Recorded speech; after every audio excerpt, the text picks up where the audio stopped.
Should you be physically strong? Should you hone your body? Should you be capable of violence? Absolutely, brother. Like, there's too many men not living that standard. That's like step one, but it's so much more.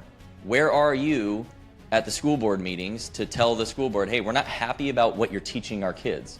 I hear overwhelmingly that it's only moms at those meetings. That can't keep happening, men. We're supposed to be the defenders of our kids, of our families, of our culture. You're supposed to be the standard bearer. That's what men should be. We should enforce standards, and that requires you to have a warrior mindset. You should be paying attention to everything. And so that's why I picked the name Elite Sentinel. They're vigilant, standing guard.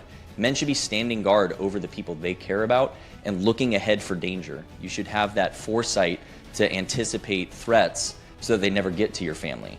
And I think most guys, they think because they're physically fit or whatever that, well, I die for my family. Great, bro. Will you live for them? Let's go!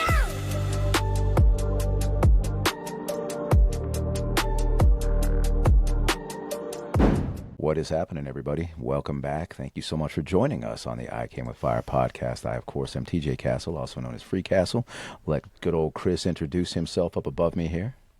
What is up, guys? My name is Chris. Of course, I'm a Green Beret medic, a husband, and a father, and the most consistent guest here on I Came With Fire podcast. And you may notice that our fearless leader, Brandon, is missing tonight. He actually got caught up in somewhat of a firefight, we're going to call it. It has to do with that whole mission he was on to save that busload of Ukrainian orphans. We understand that everything's going fine. He should be moving to exfil now. But hey, just send your prayers his way. We'll get him back here. He should be on live with us on the Friday Night Live like normal. And of course, by the time you guys are seeing this, it's going to be Monday, right? Yeah, I do believe it's going to be Monday. But still, send some prayers out for Brandon. It's a time machine. We love him. We miss him. And with us tonight, George, please introduce yourself. Who are you? Where are you coming from? Give us your Marvel origin story, as it were. Well, I don't know if it's going to rival anything from like Marvel or whatever, but my name is George Hayworth. I am a husband and father. I am an Army veteran, combat veteran, served with the 101st Airborne Division, deployed to Afghanistan. I'm in the National Guard now. Outside of that, I got a lot going on, other things that I'm involved with. My number one business and thing I spend most of my time doing is Elite Sentinel Coaching. I'm the founder and CEO. We forge leaders so that they can build their legacies. On top of that, I'm also the co-host and co-founder of the Present Fathers podcast, so big proponent of fatherhood and equipping men to lead their families.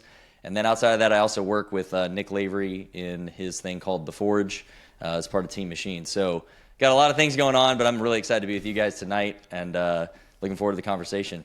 That's yeah, fantastic. Absolutely. And tell Nick we said hi. He's doing a lot of Most cool definitely. stuff over there. Yeah. And before we get firing away with everything, of course, I want to give a quick shout out to Kill Cliff Energy. If you're looking for a clean energy boost without the crash, Kill Cliff Energy has you covered. So use code KCPodcast20 for 20% off your next purchase. Also got to give a shout out to Protect. Stay hydrated and recover like a pro with Protect Hydration and Rest Supplements. If you use code ICAMEWITHFIRE, you'll get 15% off your next purchase. Also want to introduce you guys to the Light Sleeper outdoor products. The Light Sleeper is a perfect companion for every adventure. Use code FIRE10 for 10% off your entire purchase at thelightsleeper.com. And not to forget Redefine Violence, a unifying banner for all violent arts, disciplines, professions, and the survivors of violent circumstances. Use code FIRE10 at checkout for 10% off your entire purchase of merch and MMA gear. And I actually have to add this one today. We don't have like the whole like hoorah thing, like because it just happened a few hours ago, but this is pretty cool. We actually have an affiliate code link for ALP now, guys. These are nicotine pouches. You've seen us do stuff with smokeless vets before. I've been trying to get all of you crusty old smokers out there to try something new. This is a good, smokeless alternative if you can't go without your nicotine, like me and like thousands, hundreds of thousands of you guys out there. What I like about these guys is that instead of like, if you're on that Zimbabwe kick or whatever, you're getting 15 pouches, and sometimes they're dry in a can that where I'm at costs like $8. Guys, these are $5 a can, and you're getting 20 nice moist pouches in there. The flavors are excellent. Go check them out. The affiliate code is going to be down below, and then there's also a coupon code so you can get yourself 10% off. So definitely go check them out. I am a wintergreen guy, born and raised, so that's what I got going on here tonight. But definitely go check out ALP. All right. You guys crushed those ad reads. Those are real good. That was off the cuff, man. That was just. Yeah, I'm actually passionate about the nicotine. It's easy. Yes. See, I certainly thing, will endorse everybody trying to move to smokeless products, but I actually quit smoking right when our first was born and have never turned back since. So, oh man, that's where it's at. Surprisingly, I got through active duty and deployment and everything without ever dipping and never smoking. So Wow. I don't know how I pulled that off, but I drink coffee like a fiend. So right. I'm sure my heart will just stop at some point anyway. So you were making up for it somewhere. I was absolutely making up for it. I was drinking probably like 8 cups a day, just fiending. So no doubt. Rip It's, the little baby cans, to just stuff them in your Oh ruck yeah, and those little 8-ounce things. I had a team leader one time that would take those. We were in Syria at the time, and he would doesn't matter how hot those things were, especially what was it, it was the cherry flavor. He would crush those things. They would be so hot that when he cracked them, they would be like on the verge of exploding. And he would just crush them, and I'm like, ugh. I couldn't do it, dude. Hot cough syrup. Yeah. Oh my God, so disgusting. But he would slurp those things down. I was just like, whatever. So you said Army vet, right, George? Yes. What did you do when you were in the 101st? So I was a field artillery officer. I initially deployed on an SFAT team, so we very, very, very loosely modeled what an ODA structure looks like.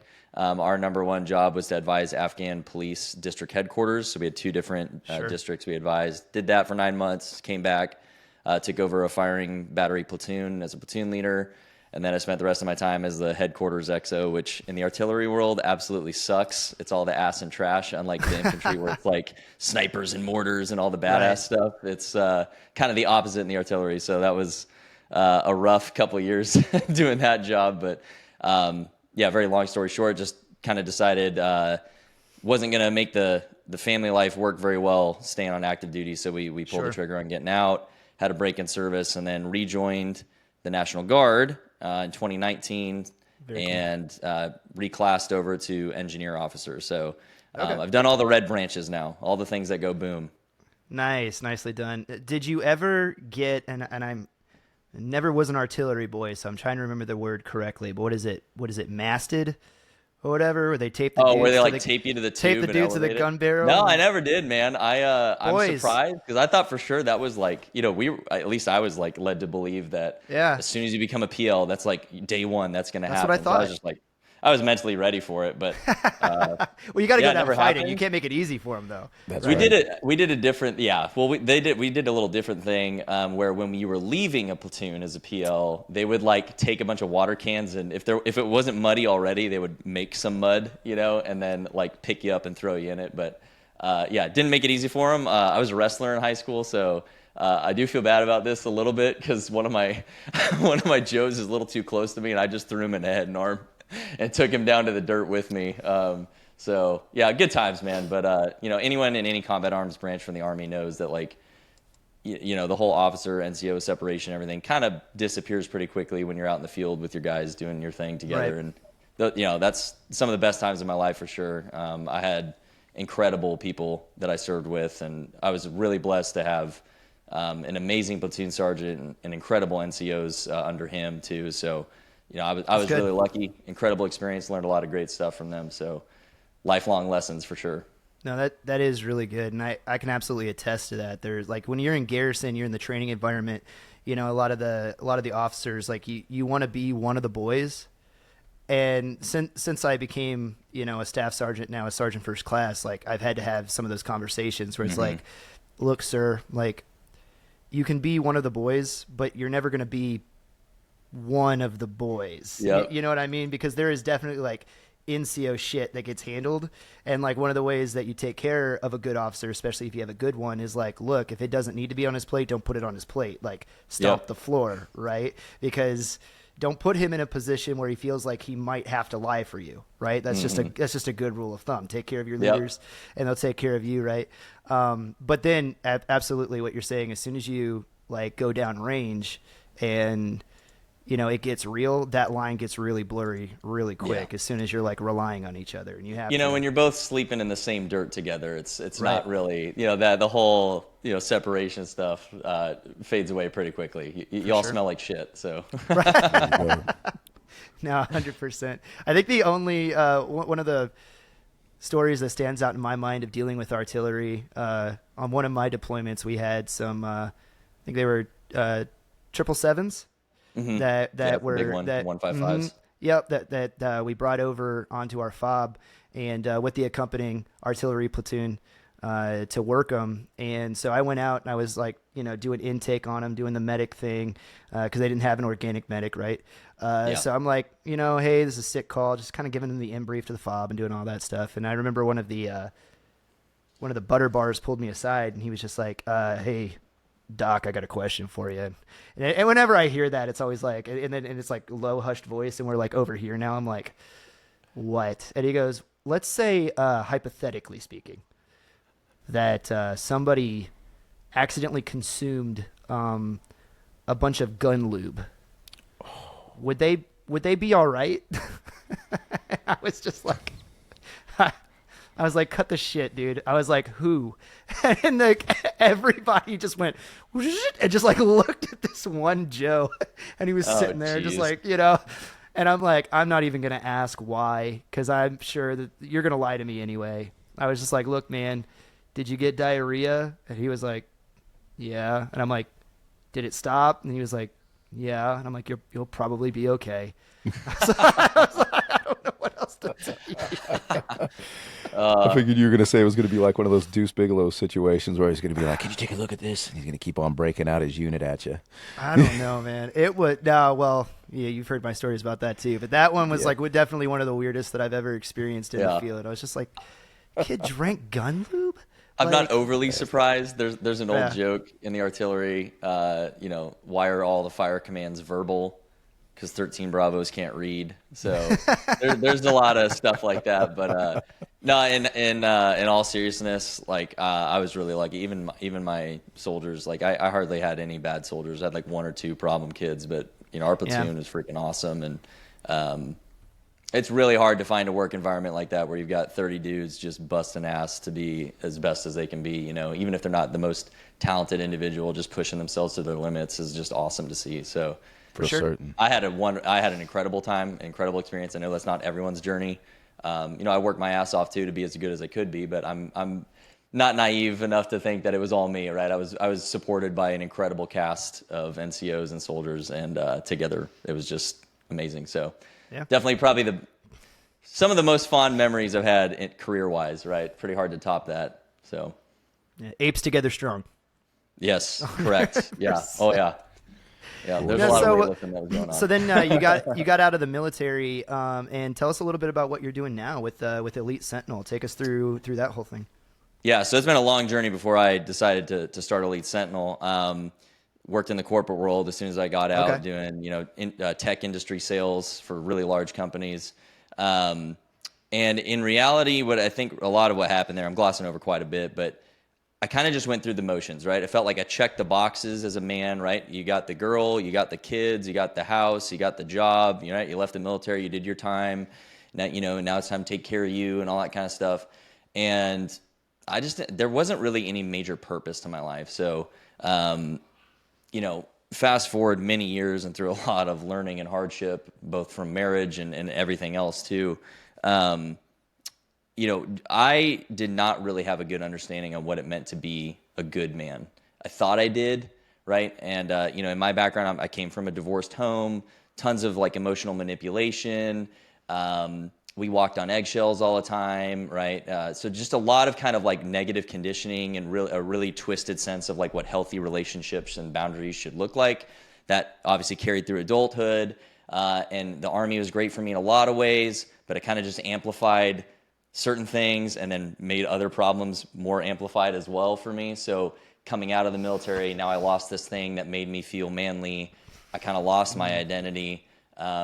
And then all my kind of childhood problems really came to the surface, right? So I basically just backslid emotionally. And it took me a long time, caused a lot of issues in my marriage through stupid mistakes that I made, a lot of really disgusting behavior on my part. And I'm happy to talk about that. I just don't want to like take us down a rabbit hole that you guys don't want to go to. But I mean, we'll follow you. It's fine. Yeah, so we can certainly talk about that. But basically, I struggled over and over and over, and it doesn't excuse anything I did. Right, I'm still fully responsible for my actions. But I was just like, I had this hole inside me that I was trying to fill with everything else. And really, that if I'm really honest, like that's a lot of why I joined the Army too, is I wanted to prove I was a man, I wanted to prove how tough I was and all that kind of stuff. Like it would somehow solve this wound for me, I still wanted to join for all the idealistic reasons. It's not like this was the only thing, but this was definitely a big component of it.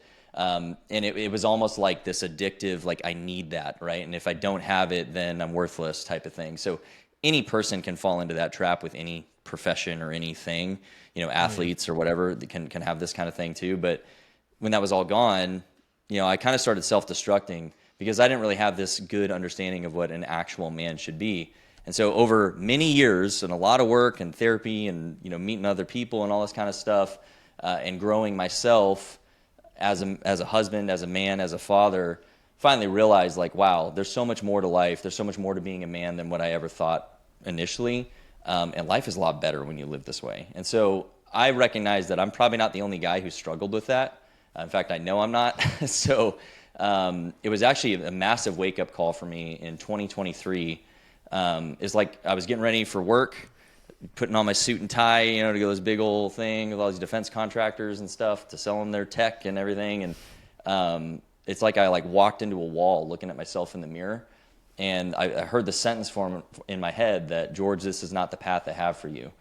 So I'm a man of faith. I believe that was God saying, hey, dude, I give you a very specific set of skills and talents to do something that is not what you're doing right now. And so I was like, okay, like the hair stood up on my neck and everything. And I was like, okay, I'm listening, Started a 6-month journey of really trying to dig into, okay, well, if I leave this job and I'm going to start something new, what am I actually suited to? What am I passionate about? What am I actually going to make an impact with? What could I do that actually accomplishes that goal?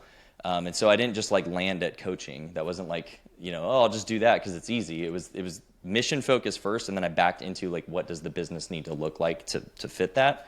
And so I founded Elite Sentinel Coaching. Basically built it all up kind of in secret through most of 2024. And then we fully publicly launched in September of 24. And here we are today. It's now February 25. So we're in the midst, we're almost wrapping up our second public class. We got 17 guys in there now. And so the next cohort will start in a couple months. And really what we train there is authentic masculinity. And I know a lot of people are going to kind of roll their eyes and, it's the manosphere and stuff. But our focus is not these alpha bro type of stuff. It's genuinely good masculinity to be a better man for yourself first, but also to be a better husband and a better father. And so, it's not just these pie in the sky concepts. We train very tactical things too, right? How to have conflict, how to hold standards, how to be loving and understanding through those types of situations and not just be this brute that walks around, and so there's a lot in there, but that's why I started it was I know that there's a lot of hurting men. Statistically, half of us didn't have a dad around, maybe more, right? And so there's not a lot of understanding on once you get married and once you have the kids, then what, right? It's kind of like you're just expected to just figure it all out. And in reality, if you're going to have any coaches or any help for anything in your life, those are the two most important jobs you probably need some extra counsel on, right? How to be a better husband, how to be a father. And we basically don't do that as a culture. So hopefully Elite Sentinel starts a little bit of a movement here where, ideally I would love to put myself out of business, that we just train young boys to be effective men from the get-go and I don't need to exist and I'll figure out something else to do. That would be mission accomplishment for me. So I think we have a long way to go. I don't know if we'll see that in my lifetime, but that would certainly be the actual goal long term. There's a couple things that you said that really got me thinking, and you're hitting on. I'm really excited to have this conversation with you too, because I'm very passionate about this subject. I'm a husband and a father of 4 sons myself, so this is something that I'm dealing with on the daily, trying to figure out exactly what you're talking about. Is how do I impart to my boys, right, what it means to be a man, when I would be lying if I said I feel like I had it figured out every day. Right. But you keep hitting on this theme of personal responsibility, and I kind of would like to start there with you, if you'd be okay with it, because I think that there's you really can see it, right? Even you said you can tell that men are hurting. Obviously, young men specifically that have been kind of driven into isolation. We live in this very subscriber-based society now. everybody's online. We're as connected as we've ever been, and yet it's like a faux type of connection where it's not actual a personal, personal connection, but it's through these screens that we're experiencing the world, and that's just it's like diet reality light. It's not real, and yet you see a lot of these figures that are popping up online, the military influencers, the masculine bros online. Andrew Tate comes to mind, and it's like I think a lot of these guys are they're how do I describe this? I think they're getting the diagnosis of the culture. They're kind of in and around what's correct. They're recognizing that there is a problem, like society's correct. But then when you hear their prescription for it, their prescription is wildly off. That is not. Nope. Don't do that, guys. Like, having the cars, banging the hose. That's not going to make you happy, right? It's just no. But I think one of the best definitions that I heard, and I kind of hung on to it because I'm like, that's a really good way to sum it up in a sentence, is like what it is to be a masculine man, like true masculinity, is to be one who provides, protects, and presides over those that you love and those that you're responsible for. Yeah. And like that's kind of, and I keep those wickets in my head because I'm like, when I trying to figure out if I'm measuring up, if I'm doing the thing correctly, it's like, okay, are they, provided for? And I think a lot of guys stop there. Yep. Roofs over the head, food's on the table. Yep. They have clothes. Yeah. Okay, cool. Like protecting them. We're not just talking physically, right? Yep. But we can delve into all that because I would like to throw it back over to you, but then presiding over them. And I think that's where a lot of dudes just aren't even getting into that. Yeah, they're on this damn side thing. Of things. Very exactly. True. Yep, there's an absenteeism still trying to chase what they feel like they need. Yeah. But yeah, personal responsibility. Like, I'll just throw it back over to you, George, and you can take it from there with what you're doing, because I'd like to hear. You guys are working with young men specifically, right? No, actually, ironically, at least. I think about 65% of my clients are older than me. I anticipated that would be the case. Which is interesting because so I'm 36. I thought that I'd have a bunch of late 20-somethings reaching out to me and be like, oh, okay, this guy's a little older, wiser, maybe he can guide me. It's actually been the opposite. It's been dudes older than me, I think, kind of feeling like, dang, I'm running out of time. I need to get serious, I think a lot of that has to do with upbringings as well, because that generation came from families where you're in that pattern to where you basically take the role as a breadwinner. Dad's gone, dad drives, may have to commute, gets home 6:30, 7 o'clock at night, tired, sits down, eats a meal, mom prepares, stares at a television set. And that's, a lot of those guys were raised that way, and you end up with that void. You end up with that emptiness, and I think that's why they seek you out, is because they've felt something that is amiss in their life. They felt like they're not making connections they should be making, so they kind of do get to that point where they're going, okay, yeah, I'm getting kind of later on in life. My kids are getting older, and I feel like something's been absent this whole entire time, and they're looking for guidance from somebody, and that's a guidance I think you're providing with your services there. So that's definitely like a huge motivator for them, and pain point. And I do have guys who are younger, obviously. So we have a pretty wide range. It's anywhere from like 25 to 55 is kind of the end caps there on each end of it. But most guys find themselves in kind of like the 30s, early 40s is kind of the bulk of the cohorts so far. But sorry, I kind of cut you off before you fully asked your question there. Just want to make sure.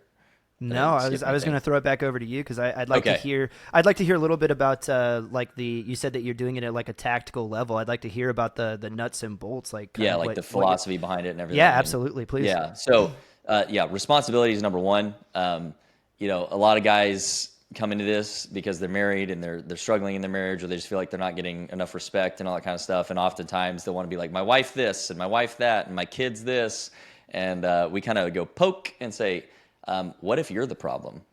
I'm not blaming you, but maybe let's just identify like, well, what are you not or could be doing differently, to change the situation?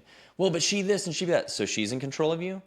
Well, no, okay, so you could change yourself, right? Oh, yeah, okay. So that's where we start with, honestly, is a little bit of that kind of smack of reality of, hey, dude, they could be wrong, but you still can be right. You can still work on you despite whatever someone else is doing. And that's where most men need to kind of have the wake-up call is, I'm in total control of me, and I'm personally responsible for me, and by extension, your family and everything too. But what's the fastest way to make the change for your family?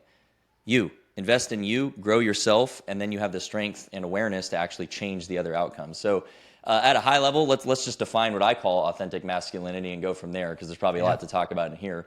But there's 4 pillars, right? It's king, warrior, mentor, and friend or lover, whichever one you want to use for the 4th one. But a lot of guys maybe think lover sounds a little weird, so we go with friend.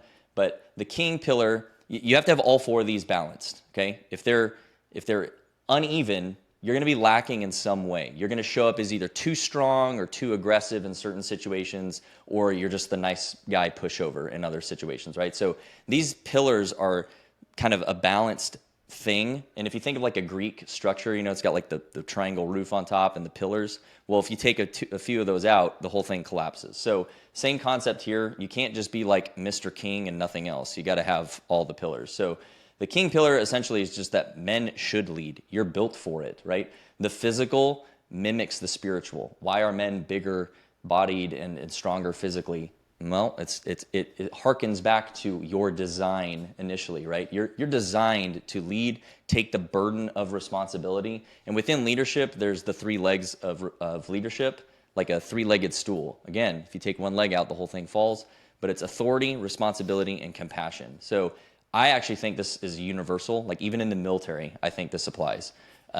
Older me wouldn't have agreed with this, but now I believe it wholeheartedly after being a company commander, after kind of learning some of this stuff. I was a way better officer because I had empathy and compassion. But number 1 is authority. You have to be able to actually have the power to change the outcomes, right? That's pretty self-explanatory. But so like if you're married and in your home, you actually have to kind of use the authority to make the changes. And if you don't, you're kind of just the family butler, not the family captain, you know? The next one is responsibility, and that's not necessarily blame, right? I'm not going to take blame for something my wife does wrong or if she's acting poorly. However, I am responsible for the overall health of my family. This is the best thing the military does, right? You're a company commander. First line of your duty description says, you are responsible for everything your company does or fails to do. So men swap company for family. There you go. You are responsible for everything your family does or fails to do. Now, if your kids mess something up, it's not your fault necessarily. They're kids, right? Or your wife or whatever. They're other people. They're responsible for themselves too. But you own the outcomes. And this is where the blame game has to stop. My wife this, my wife that. No, brother. It's still your family. So what are you going to do about it now, right? What are you going to do about her bad behavior? Are you just going to let her get away with it? Or are you going to actually maybe correct her a little bit? Oh, what? Correct my wife? Yeah, buddy, you can do that. You know, we'll get to that. Then the last one is compassion. This is what balances the method, though. The method. well, let me get there. Hang on. But compassion. Here's how. Compassion, right? I had visions of it like carrying around a squirt bottle. Yeah. So yeah. So if you're Mr. Authority and responsibility, and then your wife messes something up, and you're like, "Look here," and start treating her like a soldier, not going to go over very well. If you have some compassion, right? Hey, honey, I think this isn't working very well. Why don't we try this way instead? Or, you know, that tone isn't very good. I don't like modeling that for our kids, whatever, right? There's ways to go about it. But compassion is that you love your people a lot and they know it. And so this is why I even says this work in the military. Like, this isn't just family leadership. I think because I finally understood that I need to have authority, responsibility, and compassion, I was a far better company commander than I ever was as a platoon leader. Because I just had a lot more understanding and patience for things. I saw all sides of an equation. I heard people out. I let them feel like they had their say, even if I wasn't going to go with their plan, right? So that's the king pillar. I kind of beat that one to death. But men should lead, and it doesn't necessarily mean you have to be in the position of leader, right? So at your job, if you notice a problem, are you just going to observe it and go, not my job? Or are you going to say, hey, boss, I think if we fix this, this, and this, we could save $1,000 this month? Great. That's the act of leadership. That's what the king pillar is about. It's just stepping into the role when it's required of you. But it's not to go around the world and like, oh, I'm your boss, right? That's not what we're saying. But men have a capacity for it, and it feels good when you do it. You know what I mean? It's fulfilling for a man to feel that. Sorry, you're about to say something. No, absolutely. I was just going to add to it because what you made me think of specifically, if you look at, let's say, like leadership in politics, when you talk about authority, responsibility, and compassion, we see it all the time. Examples in like federal level leadership where everybody wants the authority, right? But then as soon as it comes time for the responsibility, which the classic, like, hey, the buck stops here. Until then it comes time to take the responsibility for something. Everybody wants responsibility for the wins. Nobody wants to own up for the losses to make things better and move forward. And that immediately came to my mind when you said that. And then to add the compassion into that mix and to understand, it's like, do your people understand that you actually care about them when they fail as much as you care about them when they succeed, right? I care about you more what's best for you than I care about like either what you like, how you feel about me, or the outcomes of whatever this action is. Like, I care about you. That's something that I talk about on this channel all the time, because I think that as Christians, a lot of men, just a lot of Christians in general get kind of wrapped around this idea of like niceness. It's very easy to weaponize niceness in the Christian faith. And I'm very quick to point out that, like, Jesus Christ, if you look through the fruits of the Spirit, you won't find niceness. You'll find kindness, but you won't find niceness. And like the act of being kind is, again, caring about what's best for somebody, right? He told the woman at the well, go and sin no more. And sin no more, because that's what's best for you, right? Above and beyond just being nice and being like, well, you can do anything you want to do while you're watching somebody completely destroy their life, because, well, God forbid if I offend them by pointing something out that could help make them better, and I love how you wrap those three things together. It's a great way to visually represent it. Yeah, I have to credit one of my friends and mentors, John Michael Clark, with the stool analogy, the three legs. He taught me that a couple years ago, and I was like, whoa, why doesn't the Army teach this? Like, that is solid leadership training right there. So for sure, that's a really good kind of like mnemonic device to remember that. But it's leadership, not likership. Sometimes you're going to have to hurt some feelings to do the right thing. Do you discipline your children? Do you let them eat ice cream with every meal? No, why not? Well, because you're not being mean. It's called leading them to a better solution, right? So we love to apply those terms, except in the context of modern marriage. Oh, a husband can lead his wife? What? So bear with me. We'll get through these 4 pillars, right? This applies to you if you're a young man too, who's not married and doesn't have a family, right? These are the table stakes to being a good man. So king, warrior, right? You already hit this perfectly, right? It's not just physical. Should you be physically strong? Should you hone your body? Should you be capable of violence? Absolutely, brother. Like, there's too many men not living that standard. That's like step 1, but it's so much more. Where are you at the school board meetings to tell the school board, hey, we're not happy about what you're teaching our kids? I hear overwhelmingly that it's only moms at those meetings. That can't keep happening, men. No. Like, that's on us. We're supposed to be the defenders of our kids, of our families, of our culture. You're supposed to be, basically, like the NCO creed says, you're supposed to be the standard bearer. I love that. I mean, that's what men should be. We should enforce standards. And that requires you to have a warrior mindset to rise into, like, what are they watching on TV? What are they seeing on the internet? Do I have software on my phones to make sure that they can't accidentally access porn or whatever, right? Like, you should be paying attention to everything. And so that's why I picked the name Elite Sentinel, is you should be, a sentinel is a watcher on the walls, right? They're vigilant, standing guard. Men should be standing guard over the people they care about and looking ahead for danger. You should have that foresight to anticipate threats so that they never get to your family. And I think most guys, they think because they're physically fit or whatever that, well, I die for my family. Great, bro. Will you live for them?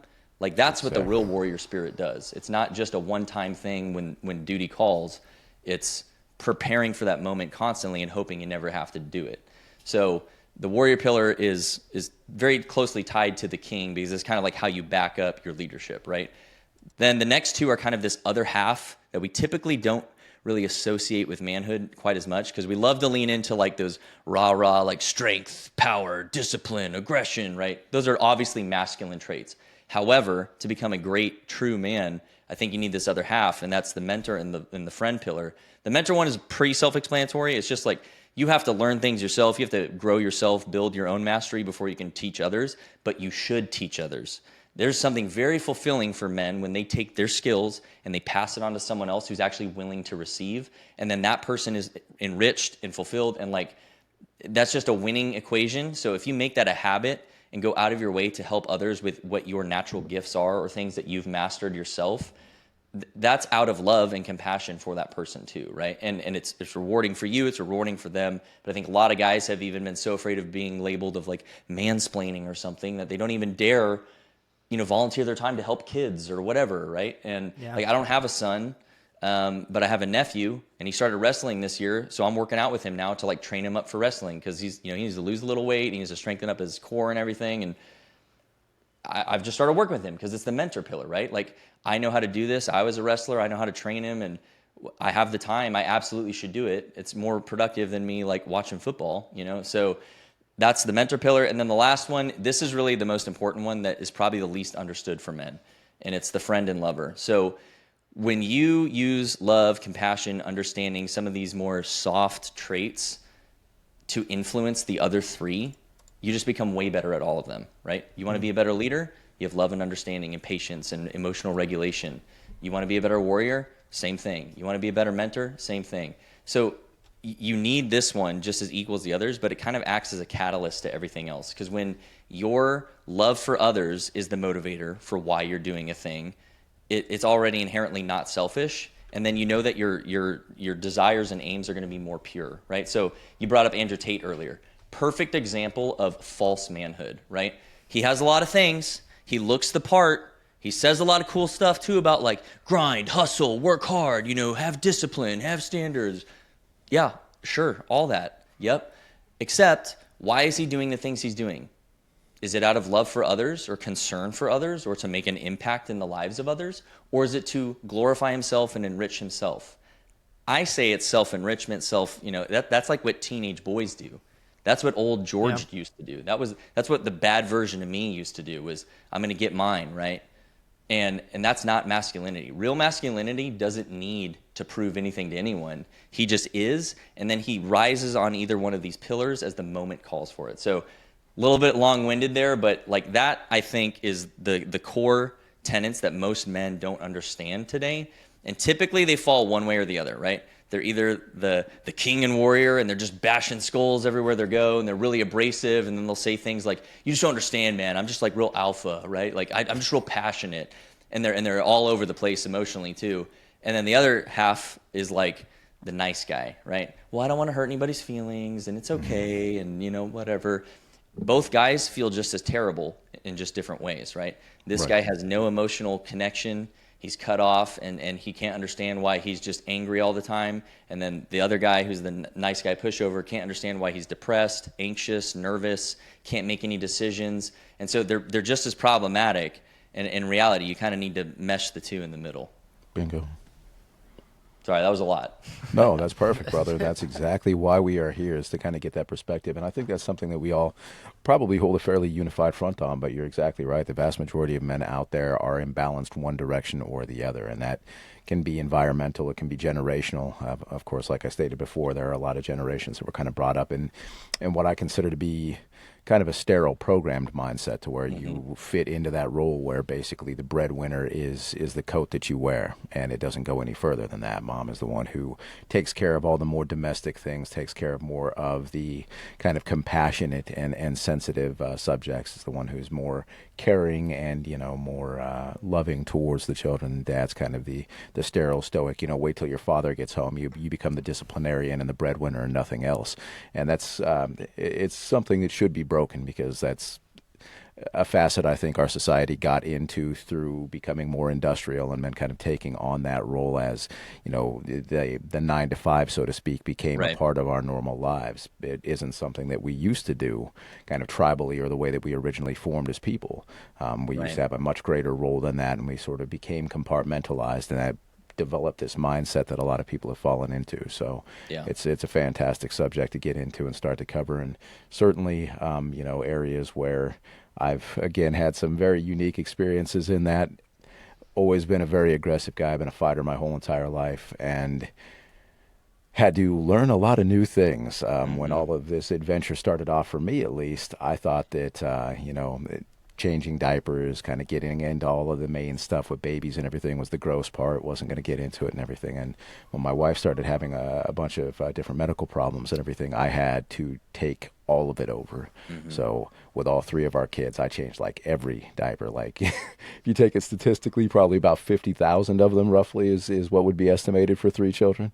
So, and, up at night, feeding formula, taking care of all of the needs, dealing with car seat vomiting, driving down the highway, whole boat all the time, and then also having to be able to find ways to get out to office buildings. Like when our oldest was young, I was still doing all of the development of HIPAA-compliant networking systems for the dental and orthodontic clients that I supported at the time. I've got a big IT background now, and my oldest son used to come with me in a baby carrier out to these job sites when the new buildings were being built, and I was putting in Cat 6, testing fiber optics, putting in servers and stuff in the middle of the night, and used to hang right next to me while I did all of that stuff. And then of course I was blessed enough to be able to work doing more monitoring and maintenance work from home, so I've been able to kind of work that in to continue to bring them up where they needed to be, so that my wife had the time she needed to be able to recover and heal and kind of get everything put together that way. And that it was a huge help all the way around for our family. A fantastic thing. Yeah. So it's it's taking ownership, man. You own the outcomes, And under the set of circumstances I was in with it, it was I felt I had no other option, which I think is kind of a good thing in that sense, because when you're given a choice, a lot of times, unfortunately, the vast majority of people are going to take the path of least resistance. They're not going to do something that's going to challenge themselves. And I really didn't have an option except for to be in a situation that was vastly challenging. And that created a whole new environment for me, for sure. I mean, I was a guy who in my early 20s swore I was never even going to have kids. So to take it to a whole nother level there was a different walk in life. And I think that's really, really cool. And I think it's a blend of responsibilities. No, definitely would not. No, my life has changed exponentially because of this. And it's been a wonderful adventure. And now, I mean, I've got, my oldest is in his first year of middle school at this point. So wow. That's beautiful. Time, man. It flies by, man. It really does. I mean, I've got a 12-year-old, an 11-year-old, and a 9-year-old. So they were all tight together and had a lot of messes and a lot of chaos during those early years, man. So, but it's an awesome thing, and it's a balance of everything. I had to be the protector of the family, I had to be the provider for the family, but I also had to be there to be compassionate and be able to handle those circumstances with a level head and be able to understand that when you're frustrated and you've had 2 hours of sleep over and over and over again, you're dealing with children, and there's a combination of things that have to come into that. There's an element there to where you have to be able to provide, be able to protect, be able to go through the motions and do the simple things, the mechanical things of taking care of babies, taking care of toddlers, but also be understanding of the fact that their minds are developing a certain way, and be able to put yourself kind of back in those shoes and think, okay, this is a baby, really, what are they doing, and what are their capabilities right now, and what would their thought process be as an infant, and so on and so forth.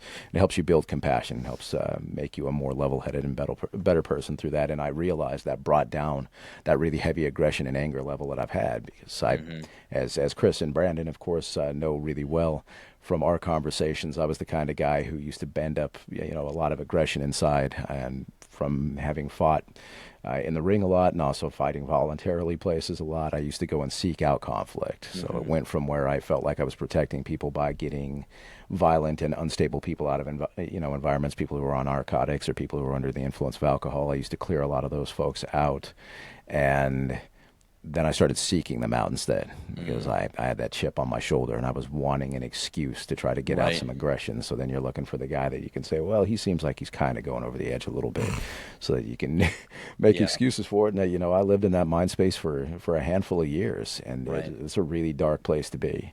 And being brought back kind of to earth and to solid ground by having to take that father role on all aspects is a saving grace, to say the least. Definitely. Fantastic. Definitely transforms you as a man. Absolutely. Or it should. Without question. It does. TJ, I dropped a video link in the studio chat here, if you can cue that up for a second. Absolutely. George, like, as you were going through all that stuff, and definitely the points that you made there, TJ, just flowed like right in with it about how becoming a father is kind of like a forcing function for a lot of these things. especially the pillars that you talked about, compassion being a big one. Like when it's your child, right? Like there's something there that it can awaken those things inside of you if you haven't felt them before. I don't necessarily believe in the whole I'll have a kid and it'll make my whole life better, for families, because it becomes kind of the magic pill that people think, and it's definitely not. Right. Kids make a marriage harder, and they make being a man harder, but it can seed and awaken some of those things in you. And as you were going through the pillars, it reminded me of the story. I was taking my kid fishing a couple summers ago, and we were down by the lake, and when you take kids fishing, like, you're not fishing, you're just helping them stay fishing, which is just untying fishing knots constantly.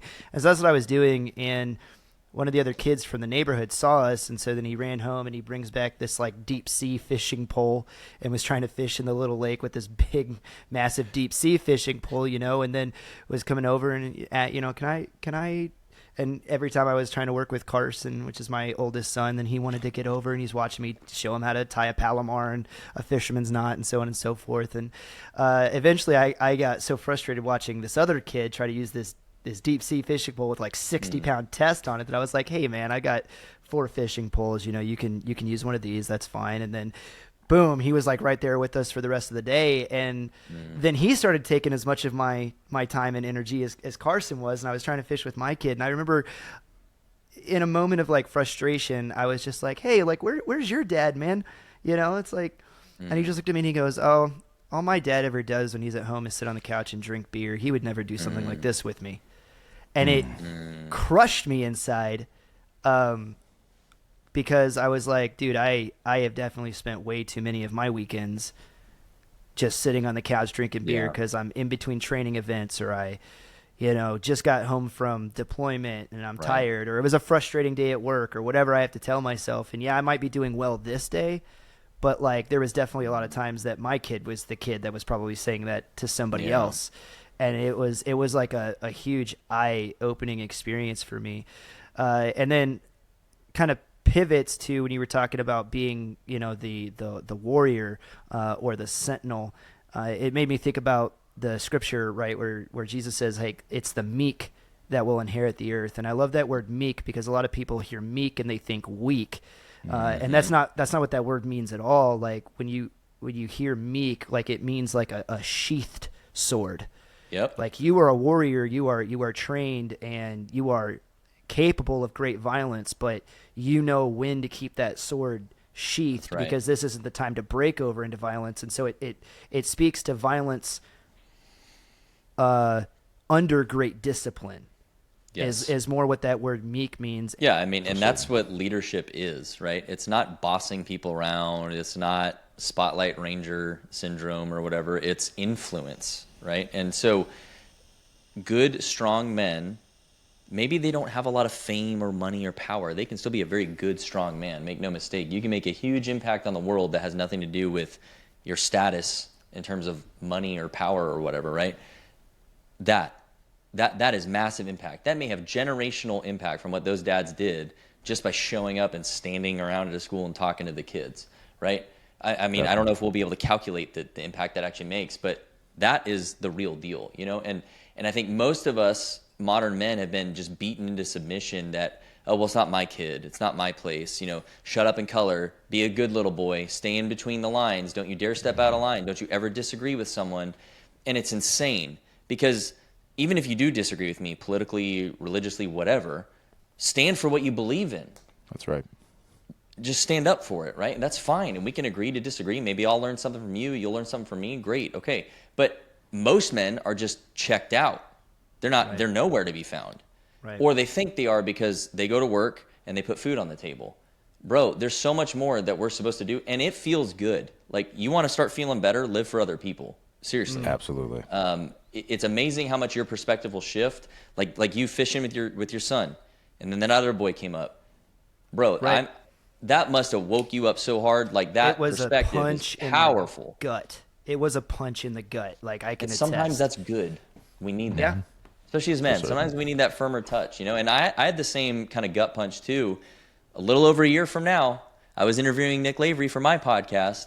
And he was talking about all these factors, like being a good man and being a good this and that, right? And he started talking about emotional regulation. And he said, of all the things we look for in special forces, that's probably the most deciding factor on who's actually going to be the best. Is not how fast he is or how good his shot group is or whatever, but how can he keep his cool when shit hits the fan, right? Right. And he didn't know it, but I had just had a huge fight with my wife like 2 weeks prior. Right. And it was my fault. Like, it was me losing my temper was why, right? Was she wrong about something? Probably. But like, it's that I did not need to react the way I did, right? Whatever the issue was. And I'm just sitting there, and it's like his words are just piercing straight to my heart. And I was like, ooh, yeah, George needed to hear that, right? And basically all of last year, I really focused on reining in my anger and having real emotional regulation, real stoicism, which I'll define in a second. But the epiphany I had was the biggest threat to my family, the highest probability that they get harmed today isn't from the world, it's from me losing my temper. And I was like, dang, that really sucks to admit that. But I needed that hard to swallow pill to recognize, like, I need to take this really seriously. So I worked very hard on actually having stoicism, which is not detaching from emotion or being overly emotional. Which is anger, sadness, it's all of the emotions. Right. It's recognizing emotion, feeling it, because you're a human being. It's not feminine to recognize emotions as a man, processing with it, and then responding to situations instead of reacting to them. Old George reacted to everything. Oh, my wife's upset. Here comes the fight. Let me get real big and crush her before she can hurt me. Oh, this is happening. Let me do this. Oh, I'm just reacting to everything. And then I'd say things like, I'm just fired up, man. I'm just passionate. No, I'm just an asshole. I'm just not in control of my emotions. And real stoicism, as you get better at it, you'll recognize as a man might be in this. I put this in the lover pillar. I don't think this falls to the other ones. I think this is actually kind of mastery in that kind of emotional state, right? You will make clearer decisions. You'll make more positive outcomes for others and yourself.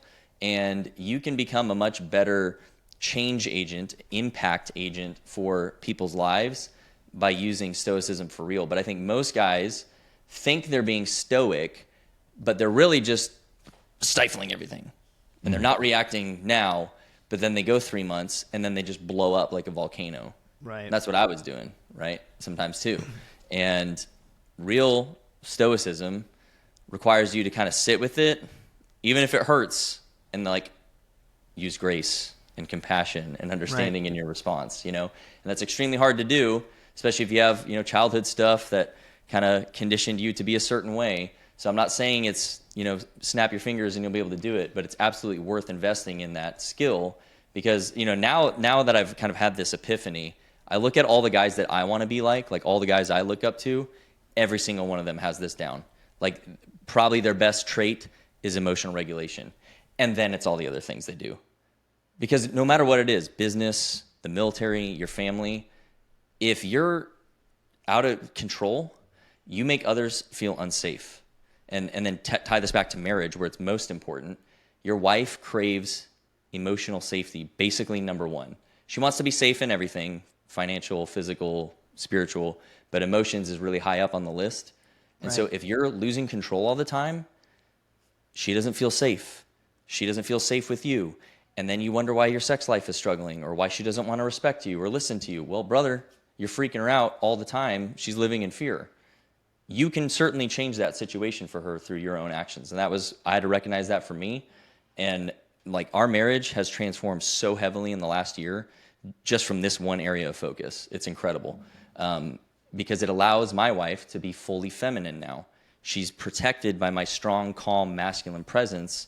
She doesn't have to worry about me losing my temper about things anymore. And if I do start to get there, I bring myself back down and apologize quicker, right? Like we come back to equilibrium faster. So I rattled off a lot there, but this is a really important concept for guys to understand is emotional regulation is not for the girls. It's for you. And if you don't do it, you're probably blowing up on people, and that's quite tyrannical, actually. So that has a lot of negative consequences. It goes back to the responsibility bit. like you Yes. said earlier, right? It's your responsibility to be the leader. All of that falls under your purview.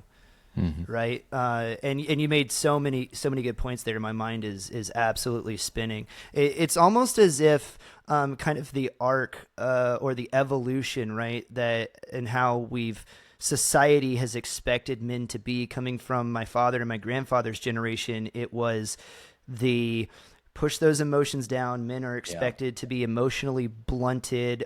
Don't cry, because then that makes you a little bitch or whatever the case is. And so then there was that mentality for so long of, I don't have the ability to show my emotions. And I know a lot of young men that had relationships with their father where, my dad never told me that he loved me or gave me a hug or whatever the case is. That's not my relationship with my father. He was an excellent dad and was a great mentor and a great teacher, and he's still one of my best friends to this day, which is a thing I want to get to in a little bit, but I'll save that thought for later.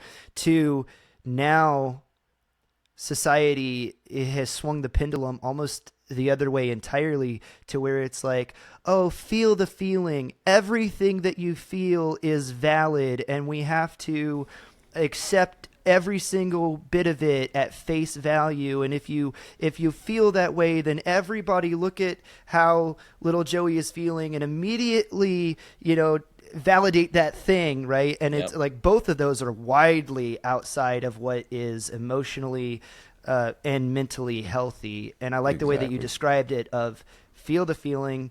Right. As men, we have the unique capability of compartmentalizing things. It's a great thing that God's given us. I use it consistently in my line of work. Something that I heard the other day, and I was like, that's a perfect way to say it, is like, don't focus on the emotion, focus on the problem.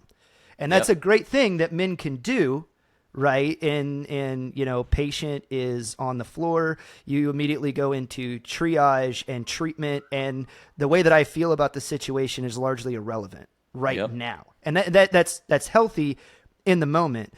But then later on, you need to come back to exactly what you're saying and have it, the ability to decompress, download all of that.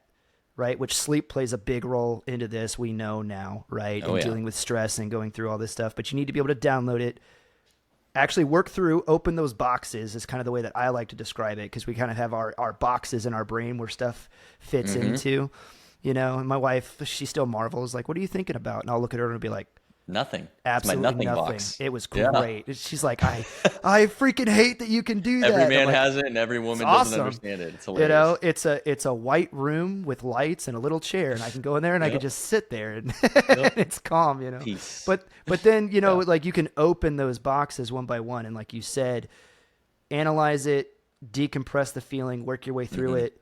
And then respond accordingly on the backside, and that's the way that we should be going about this stuff. I can't agree with you. Can't agree with you anymore.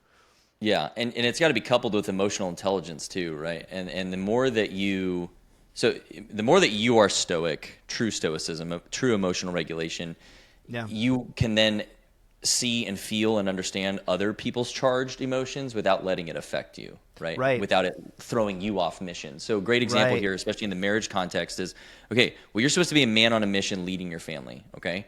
And this is why, guys, this is so important you get this right, because the message you send subconsciously to your wife, if she gets upset or she's having an irrational reaction to something, or it's very charged, whatever, right? Pick the words here that fit your equation, and then you get out of control because of that, you're subtly telling her that she's actually in control, that her emotions are stronger than your conviction to your mission, right? So your conviction has to be stronger than her emotions. And this isn't to invalidate her and be like, oh, listen here, little lady, right? That's not what we're going to do either.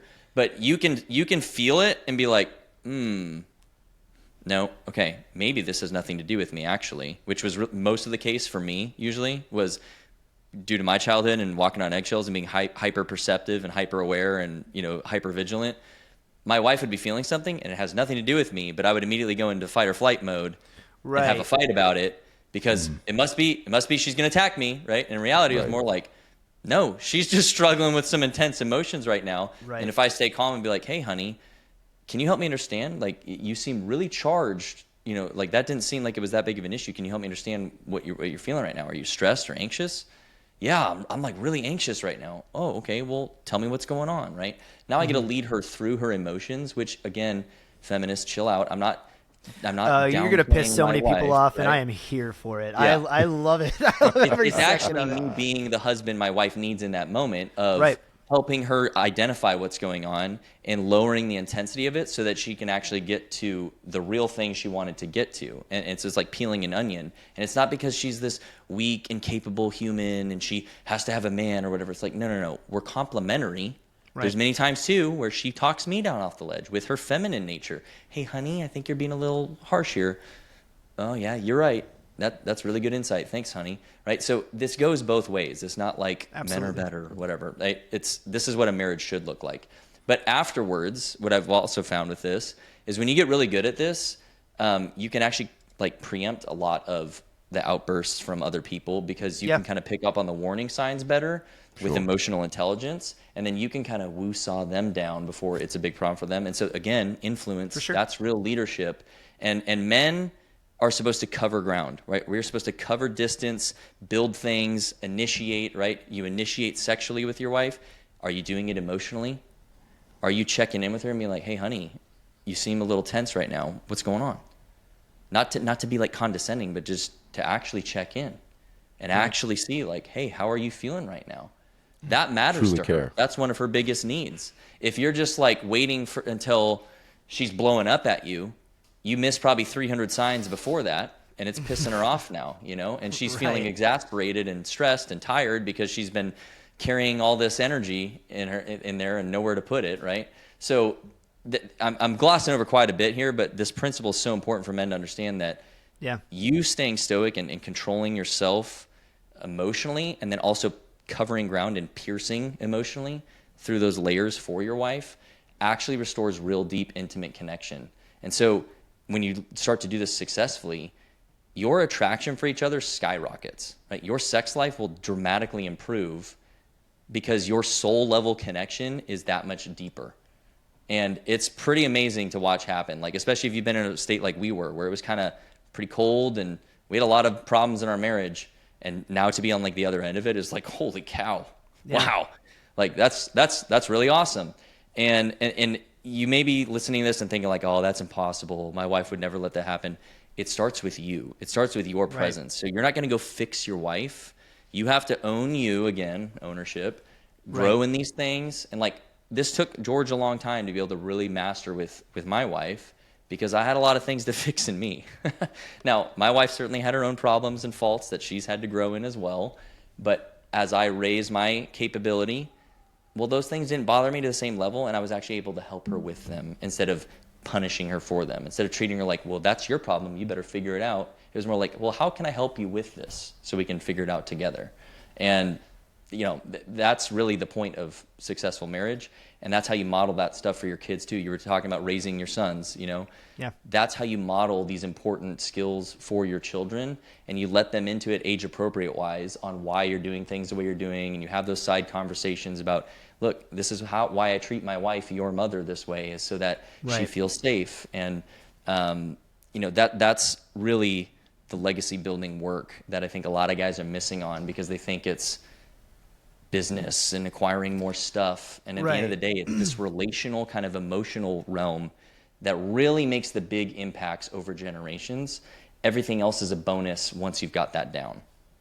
Well, I think like a lot of guys, and I'm going to overgeneralize, but I think this is more true than not. I think a lot of guys like to, well, let me back up and take a running start at this. Are you familiar as a former Army officer of measures of effectiveness versus measures of performance when you're designing a mission? The idea is like roughly, yeah. An effect is something that you want to be able to say at the end of the mission, like we caused this effect. It was big during the GWAT, during the Hearts and Minds campaign. An effect would be like we increased democracy in said country or region, like very big, broad sweeping things, measures of effectiveness, right? But measures of performance are much more concrete. And they are things that you can tangibly look at, right?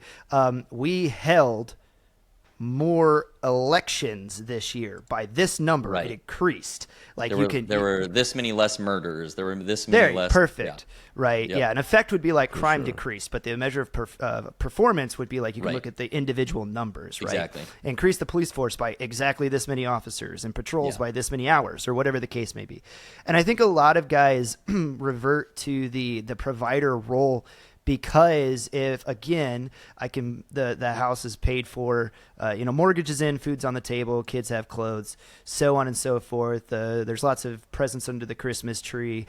Wife, got her brand new Stanley mug or whatever it is, right? Like those are things that you can look at.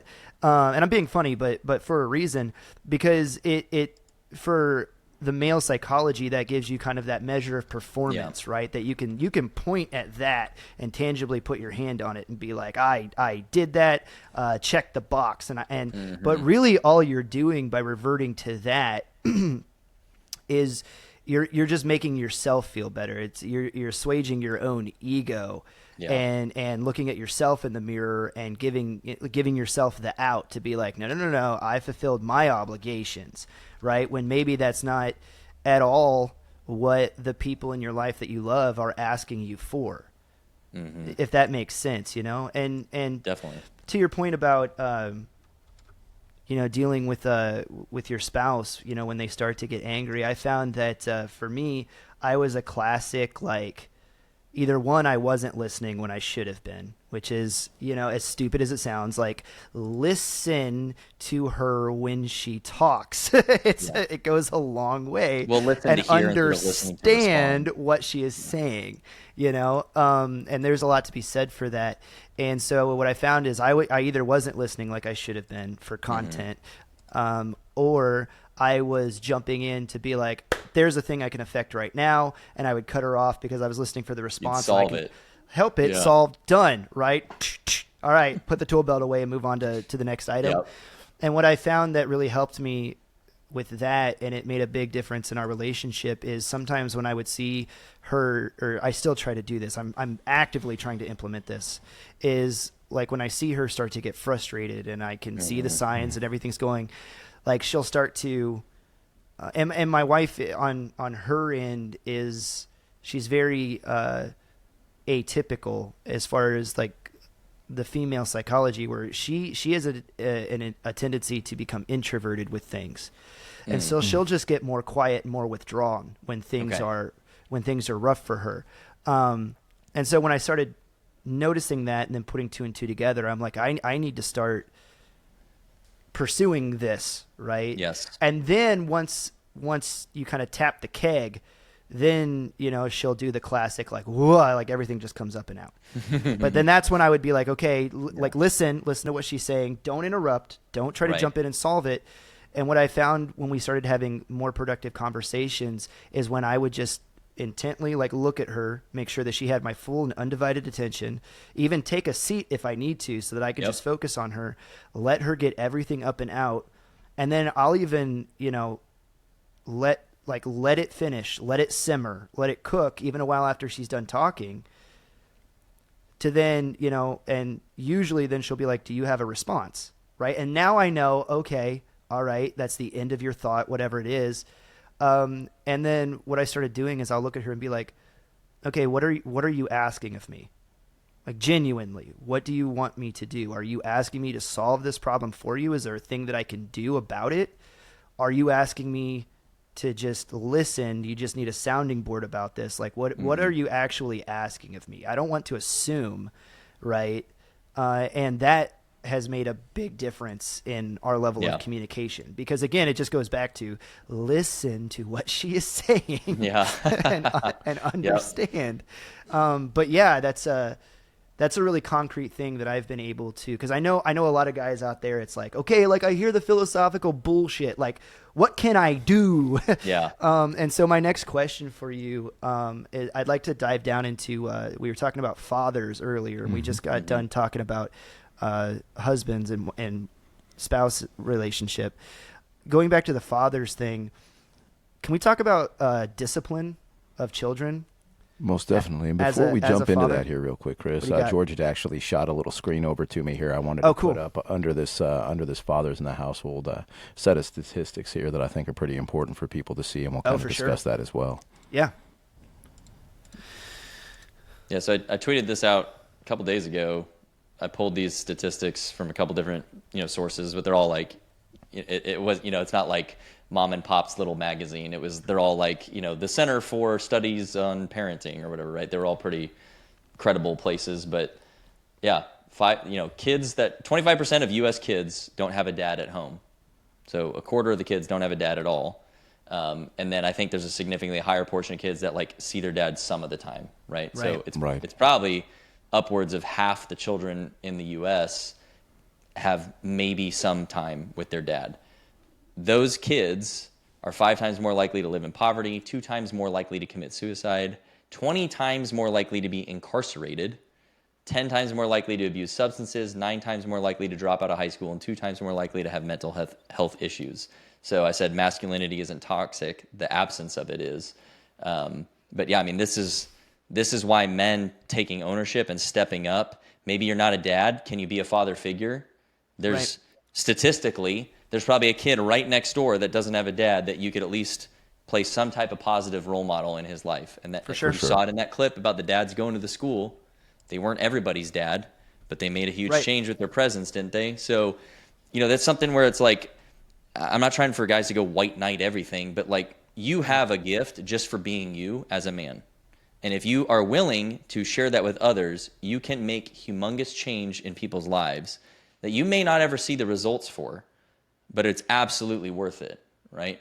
We're planting seeds of trees under which we will never feel the shade of, and that's absolutely worth it though, because that mighty oak is going to grow large and stand tall for generations to come. But with discipline, I'm specifically, what's the question with discipline? Yeah, I'm really glad that you brought those statistics up right then, TJ, because it leads right into where my brain was going with this. And so kind of getting into the micro of like the father-child relationship, right?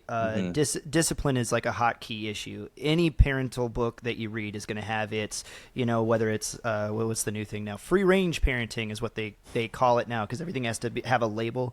Like when I was a kid, it was just letting your kids run around outside and play. But, it's like free range, or there's the authoritarian parent, if I can remember my Psych 101, versus the authoritative parent versus the what's the third one, like the benevolent parent or whatever, which is kind of like just the allow your kid to do whatever because, hey, you don't want to stunt their growth or discipline them at all. And so it's been a hot topic of debate for a long period of time. I think that if you look into the scripture, and being the Christian man that I am, like it's pretty well documented in the Bible, right? That it says like good fathers discipline their children. Yes. their children. Train them in the way they should go. Yeah, and they won't depart from it when they're old. Correct. Right. So can we talk about like what proper discipline looks like through the lens of your pillars there that you described earlier? Like that's a wonderful question. And yeah, I mean, discipline is what men should be doing all the time. Okay. So discipline sounds like punishment, but they're two, and that's a flaw with, us co-opting the meanings of words culturally. Discipline means I love you, so I'm going to correct you and instruct you in how to not suffer longer than you have to. You discipline soldiers, do you not, to teach them how to be a better operator, how to be a better rifleman, whatever it is? Okay. Is it because you hate them, or you actually want them to be good at their job? Yeah, because I don't want them to get shot and die. Yeah, I don't want them to die, bro. So sometimes I'm going to be a little firm, right? Right. Like when your kid is about to touch the hot stove, you yell, right? Hey, don't do that. Do you hate them? No. It's urgent because you don't want them to hurt their hand, right? So it's scales, of course. Carefully molding the clay. But discipline does not equal punishment, right? So there's very different things here. I'm actually going to quote a guy we had on our podcast. He said, we only discipline we only actually punish for a very few things. It was, and I'm missing a couple, but it was basically like willful destruction of things, willful disrespect, or just like outward malice, right? So I think there was maybe one more, and I can't really remember what it was. But basically, unless the child is actively trying to be kind of borderline evil, right? Destroying something because they're just being that way, versus they spilled the thing of paint when they were helping you paint the wall. Okay, that's not, they didn't do it on purpose. It's an accident, right? They're kids. Right. They get boo-boos. They break things, okay? You don't need to discipline from that. You teach them, hey, look, next time we need to make sure that the lid's back on so that we don't spill it all over the floor. It's okay. Right. Don't worry. Now you're going to help me clean it up, okay? So discipline is more of a daily thing. And the reason, so like a problem ignored is a problem amplified. Okay, I work with a lot of like entrepreneurs to teach them how to like lead their organizations better. And so I kind of use that analogy here, but it's the same thing with your kids. If someone starts to get out of line, it's a lot easier to address it when it's a very small, hey, just so you know, that's not our standard. We don't do that. That's not acceptable. No big deal. You probably didn't know. Get back in line, right? Okay, that's a very small little correction. It's like they bumped the bumper, you know, like if the bowling alley, you pull the bumpers up. It's like the ball's bumping the bumpers, but still heading towards the pins. Well, if you take those bumpers down and you just let them go way far, and then you're like, oh, crap, we've got a real problem now. Well, it's really jarring to rip them all the way back, several lanes back over, and put them back in the middle of it. Now they're angry, you're angry, there's frustration, there's resentment. It's the same thing with your children, where give them guardrails, and as you know, as they grow and mature, you can expand what those are, obviously, and give them age-appropriate responsibilities. But discipline is more like course corrections. It's not punishments. And I think a lot of parents miss that, where it's like they basically do nothing, and then the kid does something bad, and it's like, well, now it's time to punish, right? Well, where was the discipleship happening in between? You know what I mean?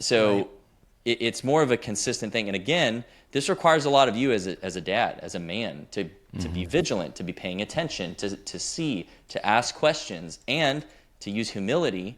Because if it's your 6-year-old, you can't just like have this logical conversation like you and I are having. You got to get down on their level, baby down the words, less is more. You know, well, hey, buddy, why do you think that was okay? Well, I just didn't know. Okay, well, we don't do that in this family. That's not what we stand for. So, and that's another simple thing to tie back to how to discipline. Define some very specific family values for your family.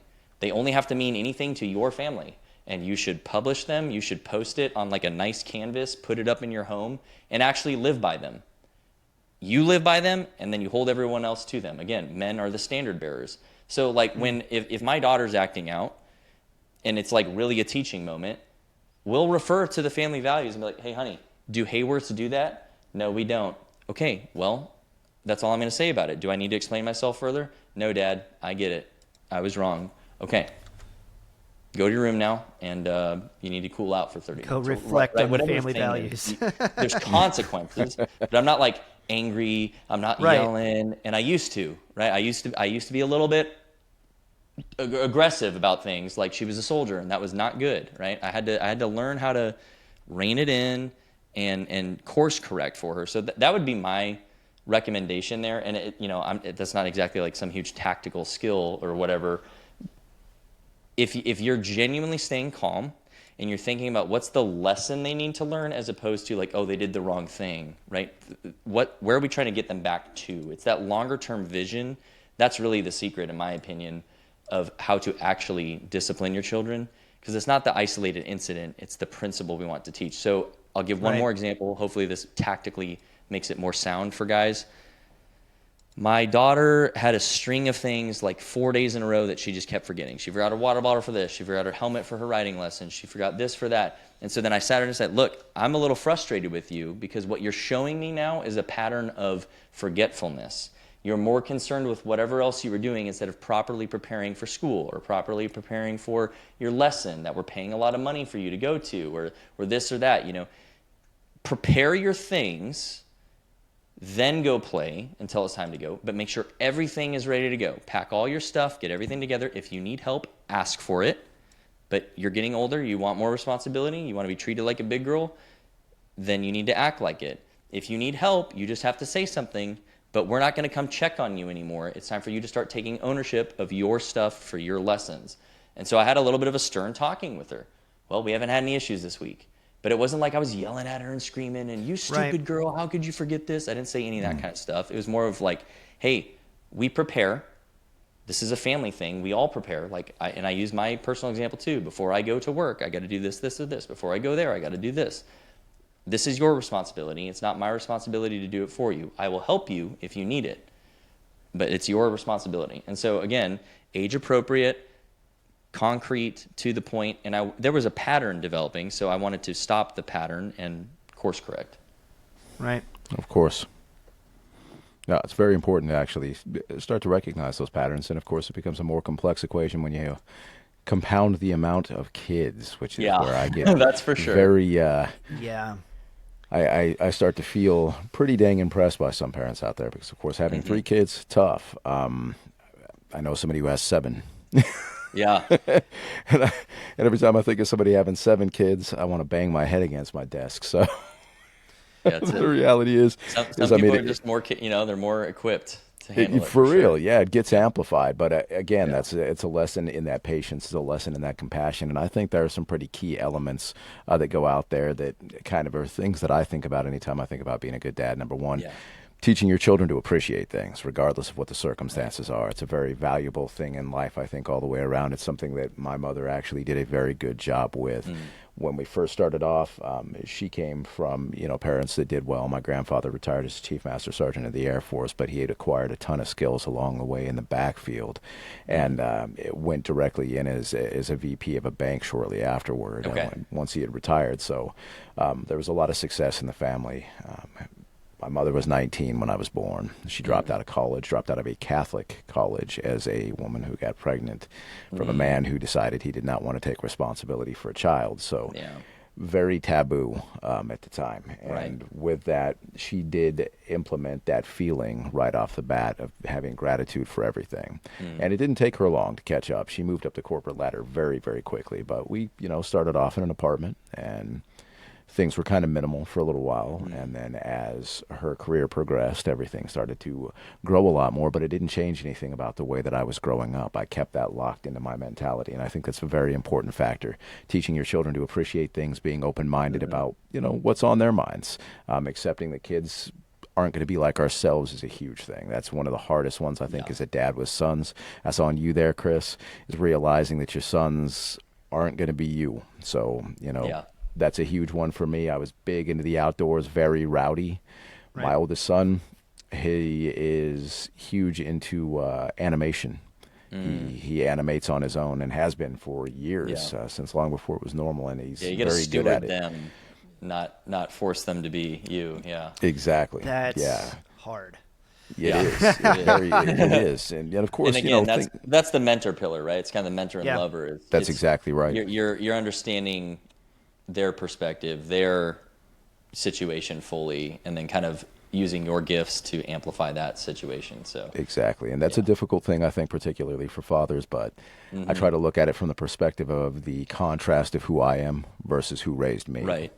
And if I would have grown up exactly like I was a carbon copy of my mother, she was a liberal feminist, so I'd probably have blue hair, you wouldn't be on bull this nose podcast ring. right now. That's exactly right. Yeah, I'd be a guy walking around in a dress with a beard. It's certainly hard, but I will say this: for everything we've discussed, the one thing men really need to cultivate for themselves isn't necessarily their own skill, but it's a tribe of other men who are actually working towards something greater. Most men today have no actual close friends. They have no actual community of other men who ask questions like, "Hey, how's your marriage this week? Are you treating your kids appropriately? Are you struggling with something? Hey man, you said last week that you were looking at porn. How's that going? You still checking it? Or did you stop that," right? That's the kind of brotherhood I'm talking about, where you actually are real with each other. You're courageously transparent with each other. And so life's hard, really hard. And I know a lot of people out there have really difficult situations. If you're a man and you actually start connecting for real with a couple other guys, maybe they're struggling too, and you guys aren't all masters of everything and you're just trying to figure it out, you will absolutely start performing better by just having that crosstalk. Yes, for certain. There's just something that happens within us. It's really hard to put into words, but like you unlock this like new, it's like a cheat code or whatever. You like level up really quick from just like telling the other guy, and also you gain perspective because he'll hear it and go, "Well, hang on, dude. Don't you think you're being a little intense about that?" Well, now that you say that, maybe. Well, I mean, I don't have all the answers, but just something to consider.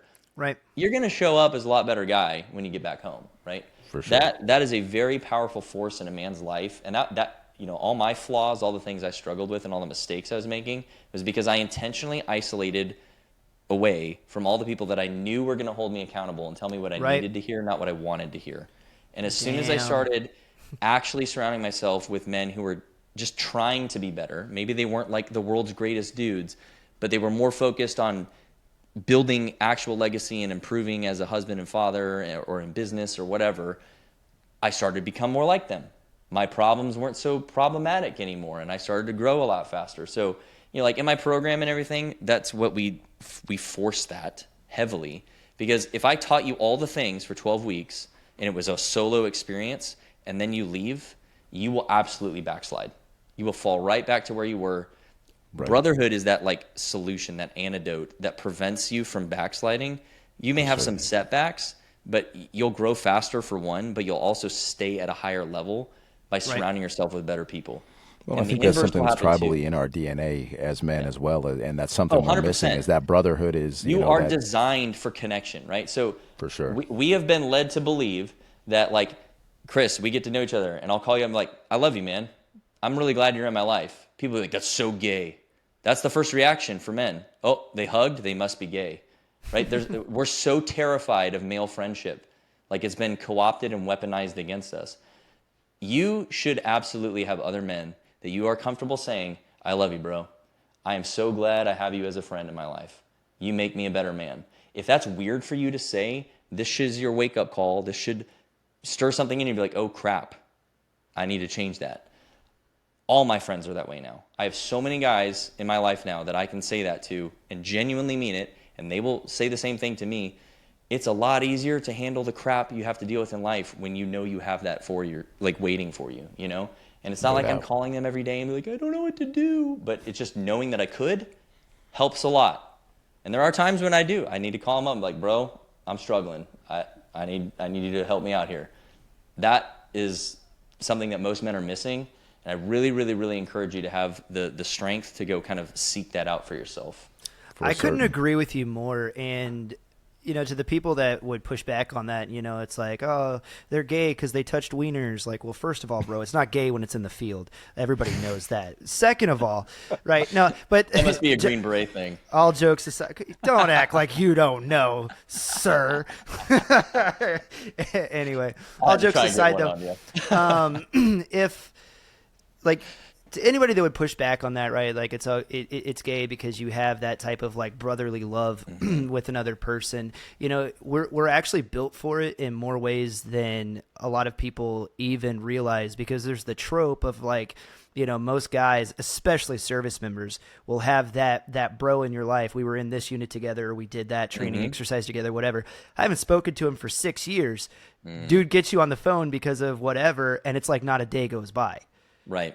Which also goes back to the compartmentalization, which goes back to the way that we're built. And so it's like we're actually built for this more than even, the detractors would give it credit for. But there was again, hitting on the theme of personal responsibility. And you've said so many times tonight, like it starts with you. You talked about self-isolation.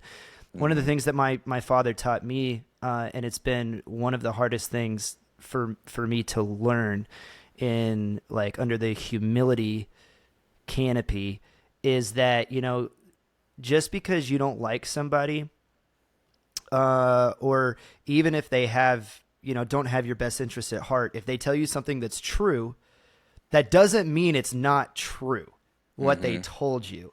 And that goes to the like, and kind of coupled with this, because we're the dudes, you can have, harder love, bow chicka bow wow, on a bro than you can have with, even the platonic female friends in your life. Like you can be in a setting with another man and look at them and genuinely, again, delivery is everything, and I'm not getting around tact, but like to look at another guy and just be like, listen, man, you and I both know that you're not hitting the mark here. You're not meeting the standard.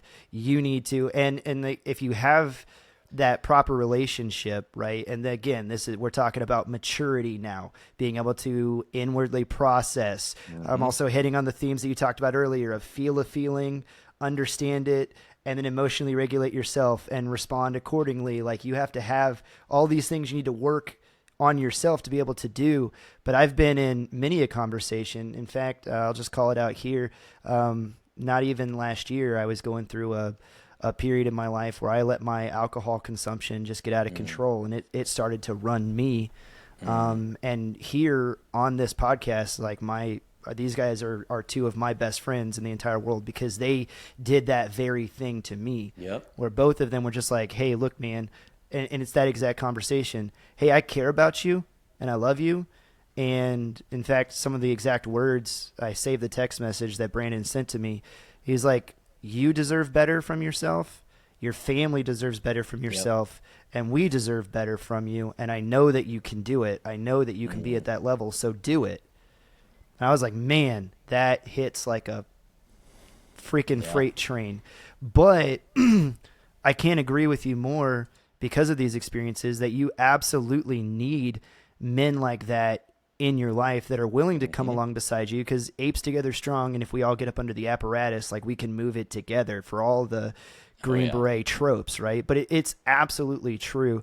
And I think, to wrap up my thought, though, and I'm just kind of summarizing in my head, apologize for thinking out loud, but I'm trying to decompress a bunch of the stuff that you presented me with, is it, again, and you said it starts with you. That ability to, be mature enough to take what somebody else is saying, even if you don't like them, and be like, is what they're saying about me true? Yeah. Yes. All right. Can I use that and internalize it, and then make myself better because of it?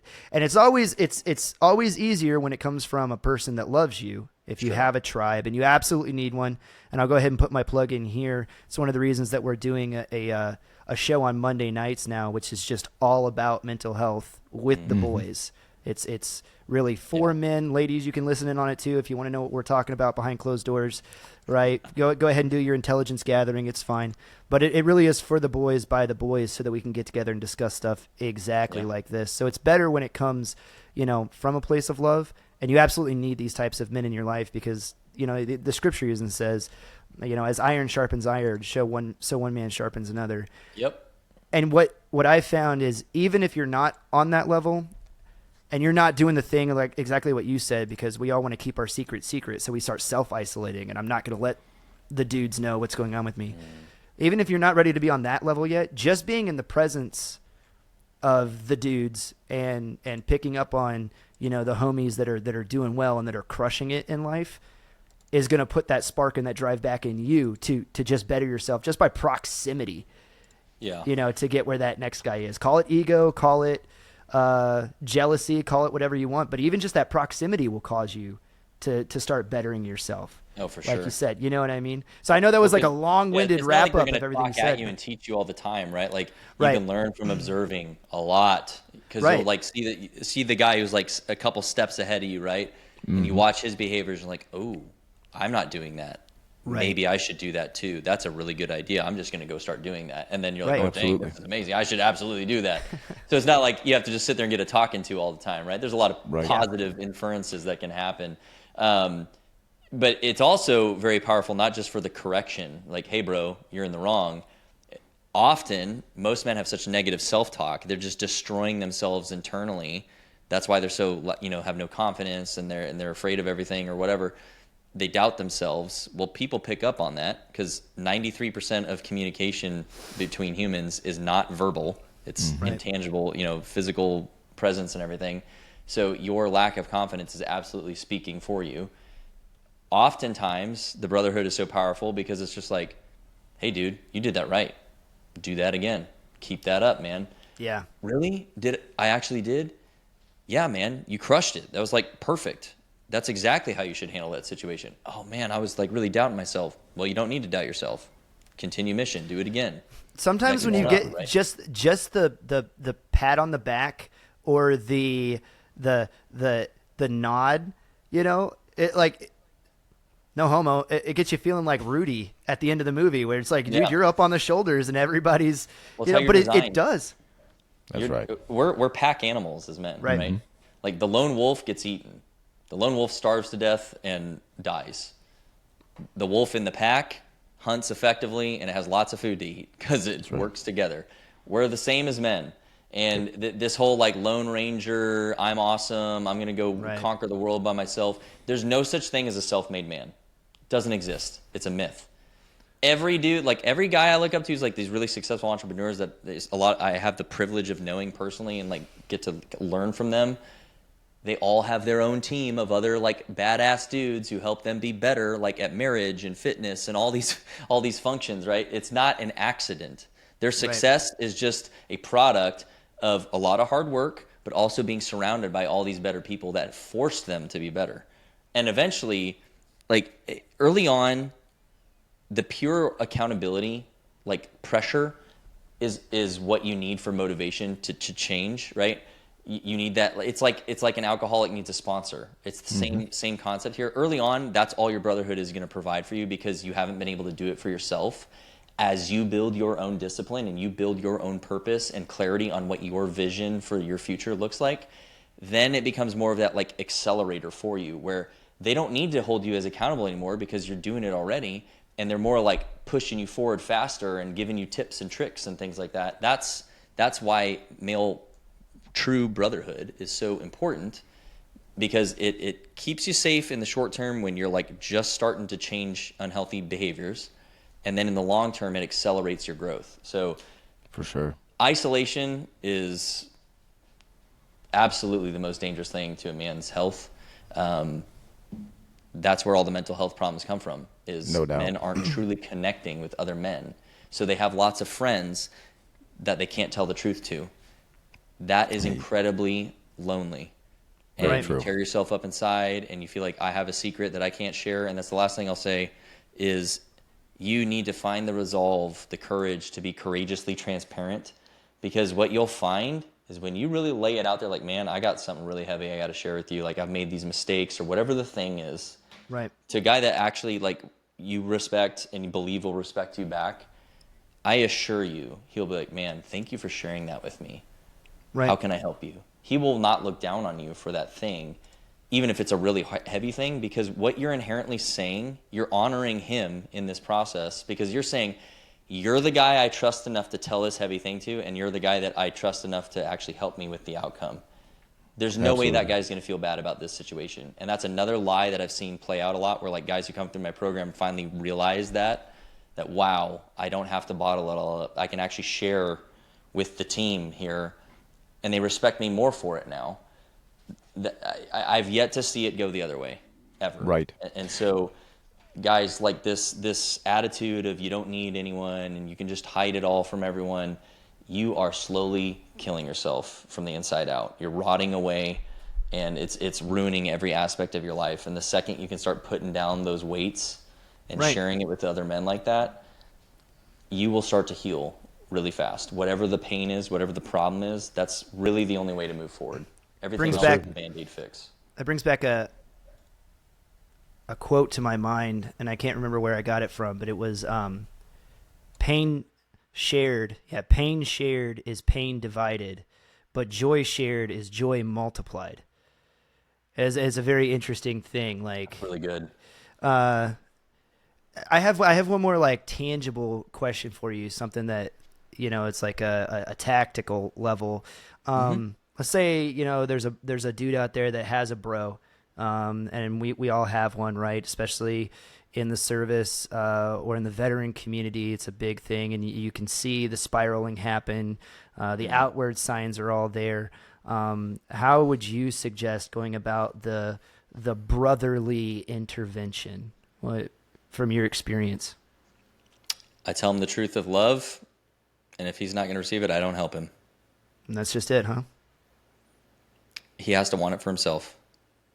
That's a really good point, because I'm one of those guys where this recently happened with a relationship that I had, and it was just it tore me up inside to watch the way that it's concluded so far. But I'm like, and maybe it's the medic mentality. I don't really know where it came from, or maybe it's just part of my personality. But I have a tendency to get like wrapped up and want to, it's like maybe I could have done more. Like, oh man, and you start kind of taking on, I guess, like the pain, the guilt, all that stuff of watching somebody else spiral. And it's like, I want to help you. And in this situation I'm like, I'm reaching out. I'm trying to be here for you. It's like, I honestly, at this point, I don't know how to be any more here for you.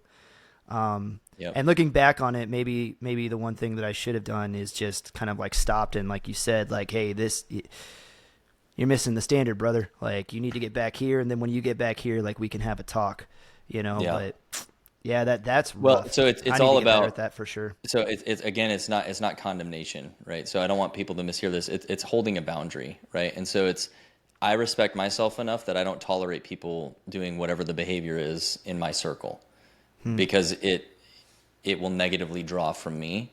And if my energy is being sucked up by your addiction or whatever the thing is, I'm robbing it from my family. Right. Number one, my family's first. So that's part of the boundary. The second is you cross over into enablement very quickly. If you're always there to pick up the pieces for them, you're just enabling the behavior to continue further. And so, especially man to man, that truth with love very firmly, one time has to occur, because it has to be that wake up call, and their reaction is how this goes, right? So I tell them the truth, and then they get to decide where this is going to go. If they double down on the behavior or reject what I have to offer, I'm out. Because I have people in my life that deserve my full attention. And if you're going to take it for granted, you don't get my energy. I'm sorry. Call me cruel if you want, but I've got a wife and daughter I got to care for first. Right. So if you're going down this spiral, I can't sacrifice them for you. You made your own choice. You're a grown-ass man. And the second there is, I will help them, even if they have lots of flaws and it's going to take a lot of time, as long as there is contrition, right? If there's not 1,000 excuses and trying to justify the behavior and say, you know what, man, you're right. But I don't even know what to do. Okay, well, let's figure that out together. That's all it needs. That's all I need. But most people are really bad about boundaries in America. We are not trained to hold healthy boundaries. And men, it's gone a step further. Men are even trained, and not so subtly, that if you hold a boundary, you're toxic. Nope. We're the standard bearers.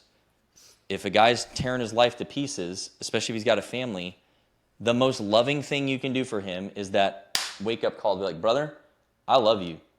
Like the text you got from your guys about your drinking. Yeah. That was enough for you to be like, dang, I need to do something about this. I definitely didn't turn around it and enabled you. You might not have fixed the problem. So I know it sounds harsh, but it's actually the most caring thing you can do for someone when they're in a self-destructive pattern. And it's really hard to do. It requires a lot of strength. It requires a lot of emotional intelligence. And it requires a lot of grace, too, for yourself to kind of let them go. Because you're not the one making the choices for them. They are. And you have to be able to separate yourself from that. Dang, man. All really great points. And I've learned for sure, brother, so much from talking with you tonight. Like I'm over here taking notes. I got stuff that I got to work on from having this conversation. Do, always. Well, we all it's an do, ongoing right? I mean, process I for had to absolutely learn this from everyone. guys, and now I'm teaching it to you, and that's the point. That's right. Every day we should be trying to do a little bit better than the last. Right. Every little nugget, like, man, same thing with these podcasts. Like when we host guests on, every episode I'm taking something away, and I'm like, ooh, I need that. I need it. They probably have no idea that I need to hear that, but I'm like, ooh, man, I need to apply that. That's really good. That's the point. You just add in little things, little by little over time, you'll be a great man real quick, because it exponentially starts to stack up for you. So some effort, some willingness, some humility to learn from others, and watch what happens in a year. That's perfect, brother. Well, before we tie anything in any further here, certainly would love to hear kind of a little bit more about your program directly, where people can find you overall, ways that people can get involved with everything that has to do with the resources that you have to provide. Yeah, so first, the place to find me, I'm mostly active on X, at Elite Sentinel X is the at there. I'll give you guys the other ones you can put up on the screen or whatever in the description. But Perfect.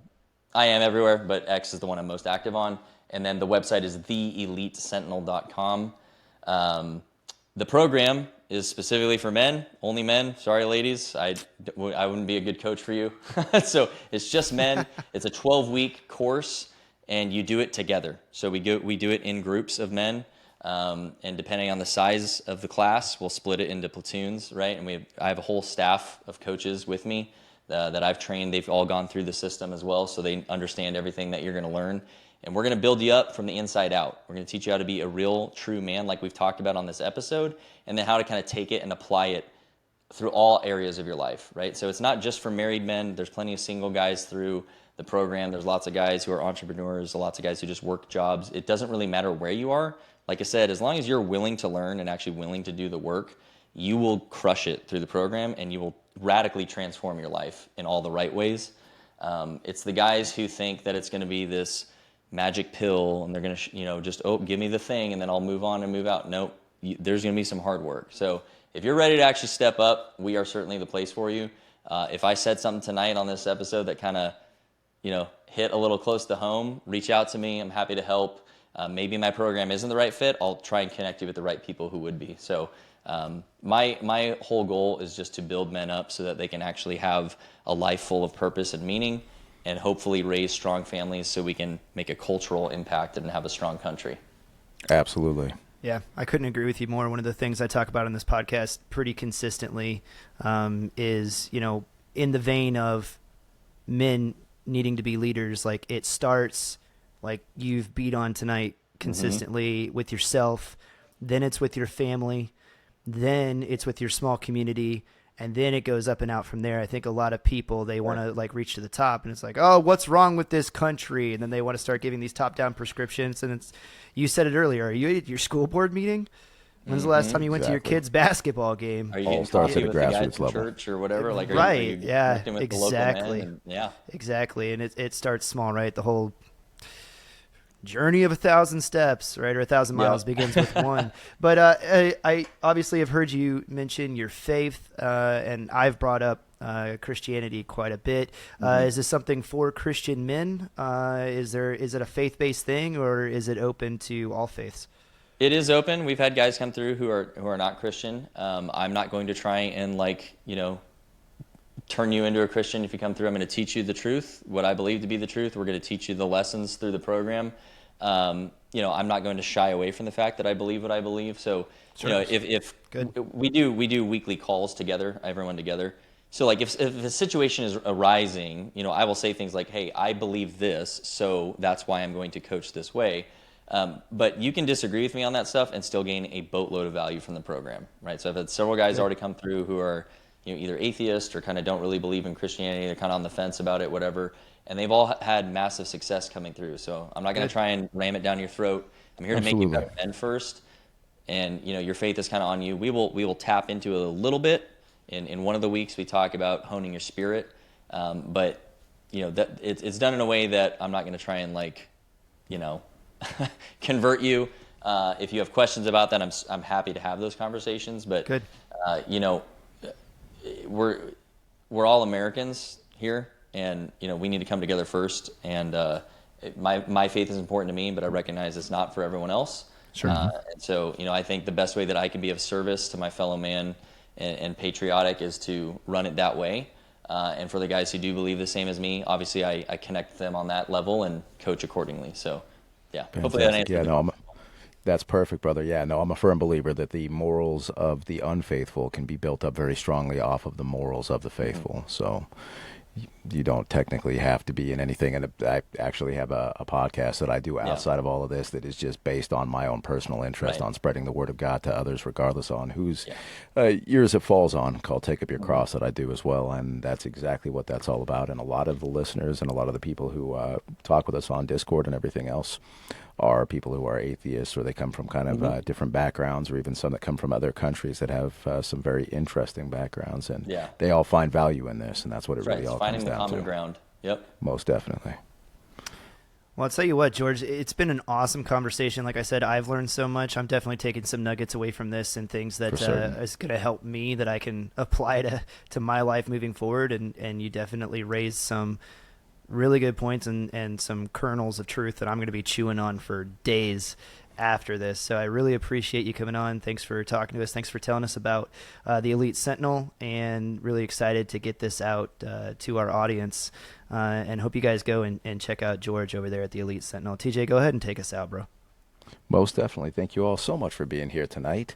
Thank you for joining us, as always, on the I Came With Fire podcast. Make sure you also catch us on Friday nights for live fire, and on our new Wednesday night slot for the Check Fire podcast as well. That is live streamed at the exact same time as our live fire podcast. 9 o'clock Central Time, God's time, 10 o'clock Eastern Time. Thank you all again for being here, and we will see you next time.